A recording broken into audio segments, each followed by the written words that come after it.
Hello friends, ಎಲ್ರಿಗೂ ನಮಸ್ಕಾರ. ನನ್ನ ಹೆಸರು ಕೃಷ್ಣಮೂರ್ತಿ ಡಿ ಸಿ ಅಂತ ಹೇಳಿಬಿಟ್ಟು. ಮೊದಲನೇ ಬಾರಿ ನನ್ನ ಯೂಟ್ಯೂಬ್ ಚಾನಲ್, ನನ್ನ ವೀಡಿಯೋಸ್ಗಳನ್ನು ನೋಡ್ತಾ ಇದ್ದೀರ ಅಂತಂದರೆ, ನನ್ನ ಯೂಟ್ಯೂಬ್ ಚಾನಲ್ ಹೆಸರು ಬಂದು ವೆಲ್ತಿ ಕೃಷ್ಣ ಅಂಥೇಳಿ ನನ್ನ ಯೂಟ್ಯೂಬ್ ಚಾನಲ್ ಹೆಸರು.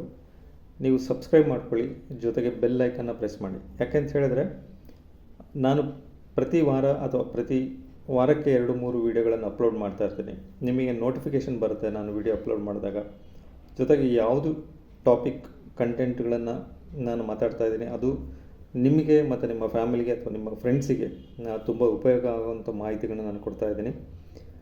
ನಾನು ಅಪ್ಲೋಡ್ ಮಾಡಿದಾಗ ನಿಮಗೆ ನೋಟಿಫಿಕೇಷನ್ ಬರುತ್ತೆ, ನೀವು ನೋಡೋದಕ್ಕೆ ಅನುಕೂಲ ಆಗುತ್ತೆ. ಜೊತೆಗೆ ನಿಮಗೇನಾದರೂ ಕ್ಲಾರಿಫಿಕೇಷನ್ಸ್ ಬೇಕು ಅಂದರೆ, ಅಬ್ಸರ್ವೇಷನ್ಸ್ ನೀವು ಮಾಡಿದರೆ ಕಮೆಂಟ್ ಮಾಡಿ ಮತ್ತು ಶೇರ್ ಮಾಡಿ. ನಾನು ನಿಮಗೆ ಏನೆಲ್ಲ ನಿಮಗೆ ಕ್ಲಾರಿಫಿಕೇಷನ್ಸ್ ಬೇಕು ನಾನು ಅದನ್ನು ಕ್ಲಿಯರ್ ಮಾಡ್ತೀನಿ. ಜೊತೆಗೆ ಇನ್ವೆಸ್ಟ್ಮೆಂಟ್ ಬಗ್ಗೆ ಮಾತಾಡೋದ್ರಿಂದ ನಿಮಗೆ ಎಲ್ಲಿ ಇನ್ವೆಸ್ಟ್ಮೆಂಟ್ ಮಾಡ್ಬೋದು, ಹೇಗೆ ಮಾಡ್ಬೋದು, ಎಷ್ಟು ಹಣ ಉಳಿತಾಯ ಮಾಡಬೇಕು ಅನ್ನೋದ್ರ ಬಗ್ಗೆ ಕೂಡ ಮಾಹಿತಿ ಸಿಗ್ತಾ ಹೋಗುತ್ತೆ. ಇವತ್ತಿನ ಕಂಟೆಂಟ್ ಬಂದು ಗೋಲ್ ಬೇಸ್ಡ್ ಇನ್ವೆಸ್ಟ್ಮೆಂಟ್. ಕಳೆದ ವಿಡಿಯೋದಲ್ಲಿ ಕೂಡ ನಾನು ಮಾತಾಡಿದ್ದೆ. ಟ್ರೆಡಿಷನಲ್ ಇನ್ವೆಸ್ಟ್ಮೆಂಟ್ಸು ಅಂದರೆ ಯಾವುದೆಲ್ಲ ಬರುತ್ತೆ, ರಿಟರ್ನ್ ಬೇಸ್ಡ್ ಇನ್ವೆಸ್ಟ್ಮೆಂಟ್ ಮತ್ತು ರಿಸ್ಕ್ ಬೇಸ್ಡ್ ಇನ್ವೆಸ್ಟ್ಮೆಂಟ್ ಬಗ್ಗೆ ಹೇಳಿದ್ದೆ ನಾನು.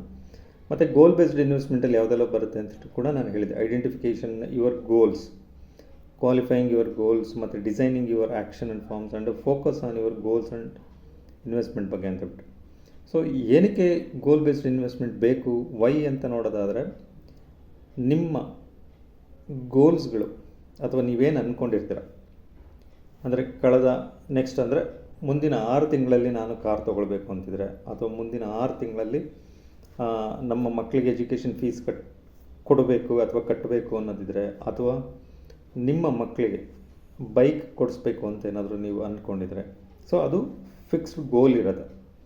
ಅಥವಾ ನಾನು ಮುಂದೆ ಯಾವುದೋ ಒಂದು ಬರುವಂಥ ಹಬ್ಬಕ್ಕೆ ನಾನು ಜ್ಯುವೆಲರಿ ತೊಗೊಳ್ಬೇಕು ಅಂತ ಅಂದ್ಕೊಂಡಿದ್ರೆ, ಅದು ನಿಮ್ಮ ಗೋಲ್ ಆಗಿದ್ರೆ, ಶಾರ್ಟ್ ಟರ್ಮ್ ಗೋಲ್ ಆಗಿದ್ರೆ, ನೀವು ಅದಕ್ಕೆ ಎಲ್ಲಿ ಉಳಿತಾಯ ಮಾಡಬೇಕು, ಎಷ್ಟು ಉಳಿತಾಯ ಮಾಡಬೇಕು ಅನ್ನೋದನ್ನು ನಿಮ್ಮ ಅಂದರೆ ನೀವೇನು ಅರ್ನ್ ಮಾಡ್ತಾ ಇದ್ದೀರ ದುಡ್ಡು, ಅದರಲ್ಲಿ ಎಷ್ಟು ಖರ್ಚಾಗಿದೆ ಮತ್ತು ಇನ್ನೆಷ್ಟು ನಿಮ್ಮ ಹತ್ರ ಮಿಗ್ತಾ ಇದೆ, ಅದರ ಆಧಾರದ ಮೇಲೆ ನಿಮಗೆ ಎಷ್ಟು ತಿಂಗಳಿಗೆ ಹಣ ಬೇಕು ಅದನ್ನು ನಾವು ಫಿಕ್ಸ್ ಮಾಡಿಕೊಂಡು ಸಪರೇಟ್ ಒಂದು ಖಾತೆನ ಓಪನ್ ಮಾಡಿಕೊಂಡು ಆ ಖಾತೆಗೆ ನೀವು ಹಣನ ಪ್ರತಿ ತಿಂಗಳು ಉಳಿತಾಯ ಮಾಡ್ತಾ ಹೋದರೆ ನಿಮ್ಮ ಗೋಲ್ ನೀವೇನು ಅಂದ್ಕೊಂಡಿದ್ದೀರ ಅದನ್ನು ತಗೊಳ್ಳೋದಕ್ಕೆ ರೀಚ್ ಆಗಲಿಕ್ಕೆ ಒಂದು ಅವಕಾಶ ಸಿಗುತ್ತೆ. ಯಾಕೆ ಮಾತು ಹೇಳ್ತಾ ಇದ್ದೀನಿ ಅಂತ ಹೇಳಿದ್ರೆ, ಒಂದು ವೇಳೆ ನೀವು ಸಡನ್ನಾಗಿ ಹೋಗಿ ಜ್ಯುವೆಲರಿ ತೊಗೊಳ್ತೀನಿ ಅಂತಂದರೆ ಹತ್ತಿರ 1 ಲಕ್ಷ ರೂಪಾಯಿ ಆಗುತ್ತೆ. ಆ ಕ್ಷಣಕ್ಕೆ ಆ ದಿನಕ್ಕೆ ನಿಮ್ಮ ಹತ್ರ ಹಣ ಇಲ್ಲ ಅಂತಂದರೆ ಏನಾಗುತ್ತೆ, ನೀವು ಹೊರಗಡೆ ಬಡ್ಡಿ ರೂಪದಲ್ಲಿ ಸಾಲ ತೊಗೊಳ್ಬೇಕಾಗತ್ತೆ. ಅದಕ್ಕೆ ಬಡ್ಡಿ ಕಟ್ಟಬೇಕಾಗುತ್ತೆ. ಅದಕ್ಕೆ ಮುಂದೆ ನಿಮಗೆ ಇರೋವಂಥ ಫ್ಯೂಚರಲ್ಲಿ ಗೋಲ್ಸ್ಗಳಿರೋವಂಥದ್ದನ್ನು ನೀವು ಈಗಲೇ ಡಿಸೈಡ್ ಮಾಡಿಕೊಂಡ್ರೆ, ನೀವು ಸ್ವಲ್ಪ ಹಣನ ಆ ಖಾತೆಯಲ್ಲಿ ಆಗ್ತಾ ಹೋದಾಗ ಏನಾಗುತ್ತೆ, ನಿಮಗೆ ಬರ್ಡನ್ ಕಡಿಮೆ ಆಗುತ್ತೆ. ಒಂದೇ ಸರಿ 1 ಲಕ್ಷ ರೂಪಾಯಿ ನೀವು ಸಾಲ ತೊಗೊಂಡು ಇನ್ವೆಸ್ಟ್ ಮಾಡೋದಕ್ಕೆ ಹೋದರೆ, ಅಥವಾ ಇನ್ವೆಸ್ಟ್ಮೆಂಟ್ ಅಂತ ಹೇಳಿದ್ರೆ ಜ್ಯುವೆಲರಿ ತಗೊಳಕ್ಕೆ ಹೋಗೋದಾಗಿರ್ಬೋದು, ಅಥವಾ ಬೈಕ್ ತಗೊಳಕ್ಕೆ ಹೋಗೋದಾಗಿರ್ಬೋದು, ಅಥವಾ ಕಾರ್ಗೆ ಇನ್ವೆಸ್ಟ್ಮೆಂಟ್ ಮಾಡೋದಾಗಿರ್ಬೋದು, ಈ ಥರದಕ್ಕೆಲ್ಲ ನಿಮಗೆ ಹತ್ತಿರ 70-90% ಅಥವಾ 80% ಹಣನ ನೀವು ಉಳಿತಾಯ ಮಾಡಿದರೆ ನಿಮಗೆ ತಗೊಳ್ಳೋದಕ್ಕೊಂದು ಅವಕಾಶ ಸಿಗುತ್ತೆ, ಈಸಿ ಆಗುತ್ತೆ. ಅದಕ್ಕೆ ನಿಮ್ಮ ಗೋಲ್ ಏನು ಅಂತೇಳ್ಬಿಟ್ಟು ನೀವು ಫಸ್ಟ್ ಐಡೆಂಟಿಫಿಕೇಷನ್ ಮಾಡಬೇಕು. ಅದಕ್ಕೆ ಎಷ್ಟು ಹಣನ ಉಳಿತಾಯ ಮಾಡ್ತಾ ಹೋಗಬೇಕು ಅಂತ ನೀವು ಡಿಸೈಡ್ ಮಾಡಬೇಕು. ಅಥವಾ 6 ತಿಂಗಳಿಗೆ ನಾನು ಇನ್ವೆಸ್ಟ್ಮೆಂಟ್ ಮಾಡಿ, ಅಥವಾ 6 ತಿಂಗಳ ತನಕ ಉಳಿತಾಯ ಮಾಡಿ ತೊಗೊಳ್ಳೋವಂಥದ್ದು, ಅಥವಾ 1 ವರ್ಷಕ್ಕೆ, ಅಥವಾ ಲಾಂಗ್ ಟರ್ಮ್ ಗೋಲ, ಮನೆ ಕಟ್ಟಬೇಕಾ.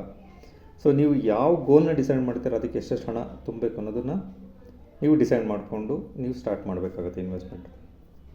ಮತ್ತು ಲಿಮಿಟ್ ಡೆಟ್ ಯೂಸೇಜ್. ನೀವು ಗೋಲ್ ಬೇಸ್ಡ್ ಇನ್ವೆಸ್ಟ್ಮೆಂಟ್ ಆಧಾರನ ಇಟ್ಕೊಂಡು ಸಾಲ ತೆಗೆದು ಸಾಲದಲ್ಲಿ ನೀವು ಇನ್ವೆಸ್ಟ್ಮೆಂಟ್ ಮಾಡೋದು ಬೇಡ.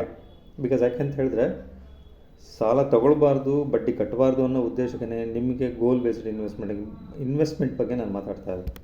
ಅಂಥದ್ರಲ್ಲಿ ನೀವು ಸಾಲ ತಗೊಂಡು ಇನ್ವೆಸ್ಟ್ಮೆಂಟ್ ಮಾಡೋಕ್ಕೆ ಹೋದರೆ ಏನಾಗುತ್ತೆ, ನಿಮಗೆ ಡಬಲ್ ಎಫೆಕ್ಟ್ ಆಗುತ್ತೆ. ಒಂದು, ಸಾಲ ತೀರ್ಸೋಕ್ಕಾಗೋದಿಲ್ಲ, ಅಥವಾ ಅದಕ್ಕೆ ಸಾಲ ತೀರ್ಸೋಕ್ಕಾಗದೆ ಬಡ್ಡಿ ಕಟ್ತಾ ಹೋಗಬೇಕಾಗತ್ತೆ. ಅದಕ್ಕೆ ನೀವು ನಿಮ್ಮ ಗೋಲ್ನ ಡಿಸೈಡ್ ಮಾಡಿದ ನಂತರ identify the right investments plan ಅಥವಾ ಆಪ್ಷನ್. ಸೊ ನೀವು ಎಲ್ಲಿ ಇನ್ವೆಸ್ಟ್ಮೆಂಟ್ ಮಾಡಬೇಕು, ನನಗೆ ಈ ಗೋಲಿಗೆ ಇಷ್ಟು ಹಣ ಇನ್ವೆಸ್ಟ್ಮೆಂಟ್ ಮಾಡಬೇಕು ಅಂದರೆ ಸ್ಟಾಕ್ ಮಾರ್ಕೆಟಲ್ಲಿ ಮಾಡಬೇಕಾ, ಮ್ಯೂಚುವಲ್ ಫಂಡಲ್ಲಿ ಮಾಡಬೇಕಾ,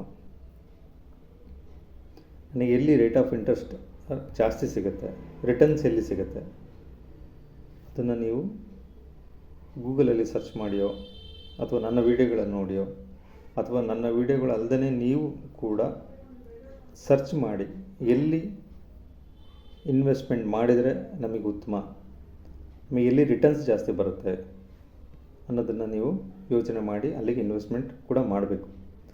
ನೆಕ್ಸ್ಟ್ ಬಂದು ಫೈನಾನ್ಷಿಯಲಿ ಸೇಫ್ಟಿ ಅಂತ ಹೇಳಿದ್ರೆ ನೀವು ಇನ್ವೆಸ್ಟ್ಮೆಂಟ್ ಅಥವಾ ನಿಮಗೆ ಆದಾಯದಲ್ಲಿ ಬರೋವಂಥದ್ದು ಖರ್ಚು ಮಾಡಿ ಉಳಿದಿರೋಂಥ ಹಣ, ಸೊ ಸಾಮಾನ್ಯವಾಗಿ ಎಲ್ಲರೂ ಮಾಡೋಂಥದ್ದು ಇದು. ಬಟ್ ನಾನು ನಿಮಗೆ ಏನು ಹೇಳ್ತೀನಿ ಅಂತ ಹೇಳಿದ್ರೆ, ನಿಮ್ಮ ಆದಾಯದಲ್ಲಿ ಫಸ್ಟು ಉಳಿತಾಯ ಮಾಡಿ, ತದನಂತರ ಖರ್ಚು ಮಾಡಿ. ಉದಾಹರಣೆಗೆ ನಿಮಗೆ 50,000 ರೂಪಾಯಿ ನಿಮಗೆ ಸಂಬಳ ಬರ್ತಾಯಿದೆ, 50ರಿಂದ 1 ಲಕ್ಷ ರೂಪಾಯಿ ಸಂಬಳ ಬರ್ತಾಯಿದೆ ಅಂತ ಅಂದ್ಕೊಳ್ಳಿ. ಮೊದಲು ನಿಮ್ಮ ಆದ್ಯತೆ ಏನಿದೆ, ನಿಮ್ಮ ಗೋಲ್ಸ್ ಏನಿದೆ, ಅದಕ್ಕೆ ತಕ್ಕಂಗೆ ನೀವು ಸೇವ್ ಮಾಡಿ ಫಸ್ಟ್ ಹಣ. ತದನಂತರ ಏನು ಹಣ ಮಿಕ್ಕುತ್ತೆ ಅದರಲ್ಲಿ ನೀವು ನಿಮ್ಮ ದಿನನಿತ್ಯದ ಖರ್ಚಾಗಿರ್ಬೋದು, ಎಂಟರ್ಟೈನ್ಮೆಂಟ್ ಆಗಿರ್ಬೋದು, ಅಥವಾ ನೀಡ್ಸ್ ಆ್ಯಂಡ್ ವಾಂಟ್ಸ್ ಅಂತ ಏನು ಹೇಳ್ತೀವಿ ಅದು ಫುಲ್ಫಿಲ್ ಮಾಡ್ಕೊಳ್ಳೋದಕ್ಕೆ ನೀವು ಖರ್ಚನ್ನು ಮಾಡಲಿಕ್ಕೆ ಒಂದು ಅವಕಾಶ ಸಿಗುತ್ತೆ.